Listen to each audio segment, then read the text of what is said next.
Thanks, Ariana. Well, Yes. we've had band nights rained out before, Kevin. Yes, we have. And I don't want to see any rain on the parade, but we just need the rain after the parade. But it's not on the way here for tonight nor the weekend. Critical fire weather next week looks a little bit more promising for some moisture. But for now, we're dry. It is comfortable. We've got low to mid 70s for northern North Dakota, upper 70s farther south, 80s in South Dakota, a widespread 80s, and a return to even well above normal temperatures like 90s for tomorrow, and no doubt Mother's Day Sunday. But for now, the wind starting to pick up a little bit in Bismarck. It was light an hour ago, now northeast at 10. So as we've been saying for a bad night here, look for that northeast wind around 10 to 15 miles per hour. Simply delightful weather all in all. High pressure is going to be moving out though, and as it does so, that means more of a tighter pressure gradient unfolding for tomorrow.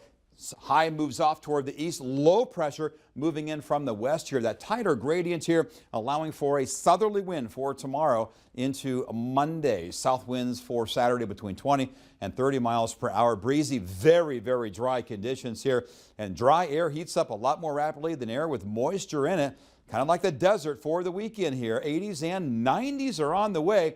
Critical fire weather. Don't forget that red flag warning. Most municipalities, most counties under a burn ban for the foreseeable future here. And again, 90s are going to be a likelihood going into the second half of the weekend, Mother's Day. In fact, more 90s than 80s expected for the second half of the weekend and for Monday as well. It'll be like a blast furnace too with that south wind, especially shifting into eastern North Dakota for Sunday. And again, critical fire weather going on for the next couple of days. Here's what I mean.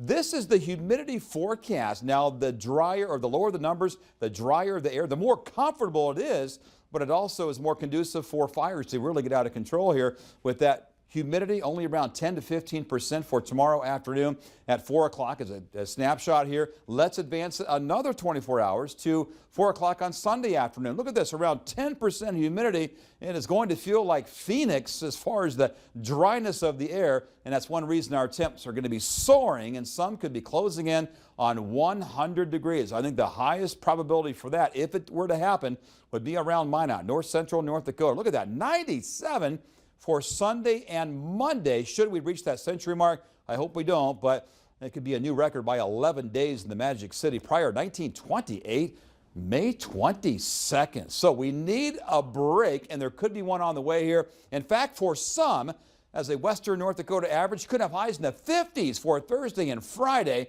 and chances for moisture increasing by then as well. More cloud cover, that's what we need here, and higher humidity. But for tonight, look for lows around 50 degrees. Highs tomorrow already, if not in the upper 80s, in the 90s here. 70s over eastern North Dakota, 93 in Williston. Dickinson, you'll be at 90 degrees, low 90s in Minot, and again, even hotter for the second half of the weekend. It is a heat wave after all, just simply because we got several days of 90 plus here, but a break next week. 60s, some 50s, better chances for showers too. All right, sounds good. Yes, Thanks. it does.